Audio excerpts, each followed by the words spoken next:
اب جو حوالہ ہے کوئی اور مانے یا نہ مانے کہ سیدہ کے گھر پہ حملہ ہوا نہیں ہوا، کوئی انکار کرتا ہے کوئی تسلیم کرتا ہے، لیکن حضرت ابو بکر مان گئے۔ اب یہاں پہ میں اہل سنت کی 1 2 نہیں 10 کتابیں آپ کی خدمت میں پیش کرنا چاہتا ہوں کہ جس میں حضرت ابو بکر کا خود کا اقرار موجود ہے، ان کا پچھتاوا موجود ہے۔ وہ کہتے کاش میں نے اپنی زندگی میں یہ 3 کام نہ کیے ہوتے، کاش میں نے اپنی زندگی میں یہ 3 کام نہ کیے ہوتے، جن میں ایک کام یہ کہ کاش میں نے فاطمہ زہرا کا دروازہ نہ توڑا ہوتا۔ 10 کتابیں اہل سنت کی، کاش میں نے فاطمہ زہرا کا دروازہ نہ توڑا ہوتا، کاش، لیکن انہوں نے توڑا۔ یہ افسوس کر رہے ہیں اس پر۔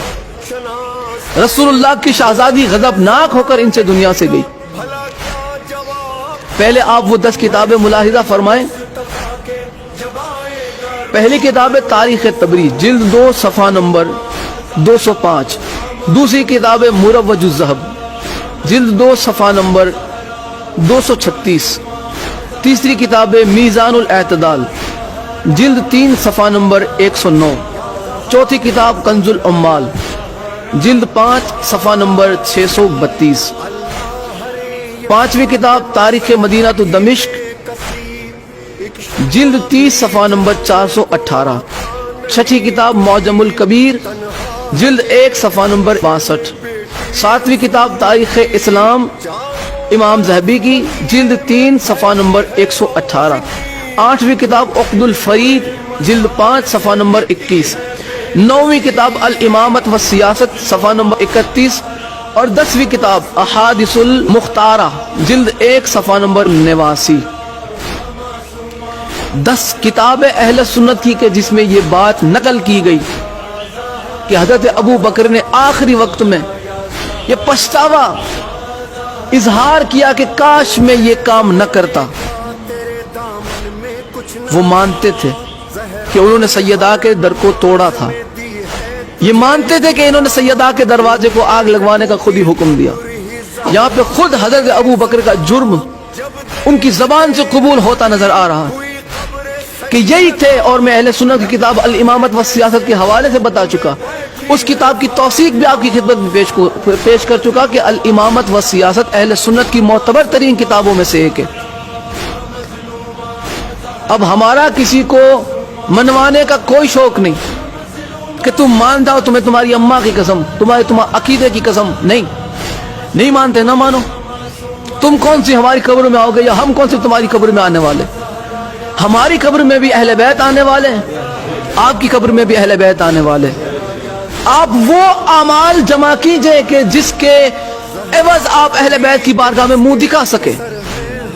ہم وہ کر رہے ہیں کہ جس کی وجہ سے ہم اہل بیت کی بارگاہ میں منہ دکھا پائیں۔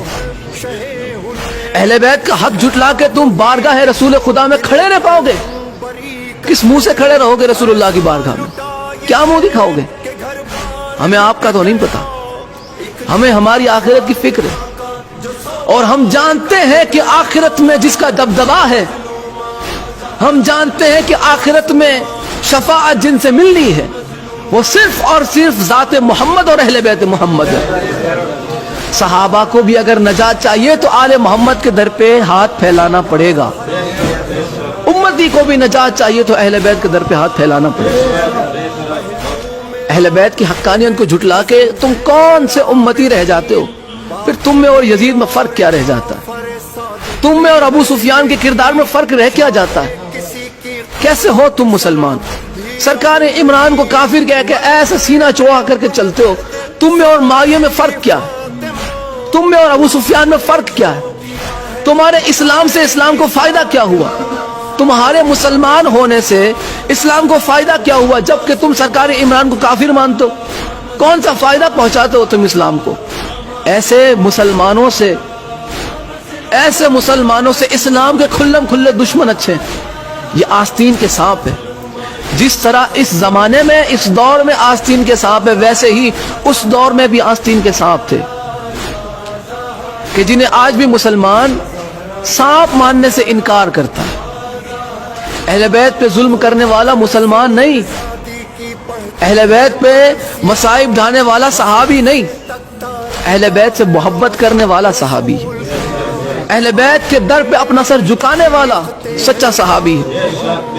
اگر صحابہ میں پہچان چاہتے ہو تو جناب سلمان کی سی عقیدت کس میں ڈھونڈو. کون جناب سلمان فارسی علیہ السلام کی طرح اہل بیت سے محبت رکھتا؟ کس نے جناب سلمان سے اہل بیت کا ادب سیکھا؟ کس نے جناب سلمان سے اہل بیت کی محبت سیکھی؟ جس نے سیکھی ہے وہ ہمارے سر آنکھوں پر ہے، وہ ہمارے سر کا تاج ہے. ان کے قدموں کی خاک ہماری آنکھوں کی سرما اگر بنے، ہماری آنکھوں کا سرما بنے، ہمارے لیے شرف ہے. وہ ہے سچے صحابہ.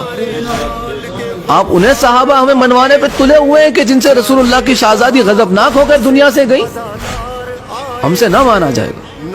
اب آخری حوالہ اور آج کی گفتگو تمام سیدہ سلام اللہ علیہا کی شہادت میں آپ کی خدمت میں پیش کر چکا کہ سیدہ سلام اللہ علیہا پر جو ہے ظلم ہوئے.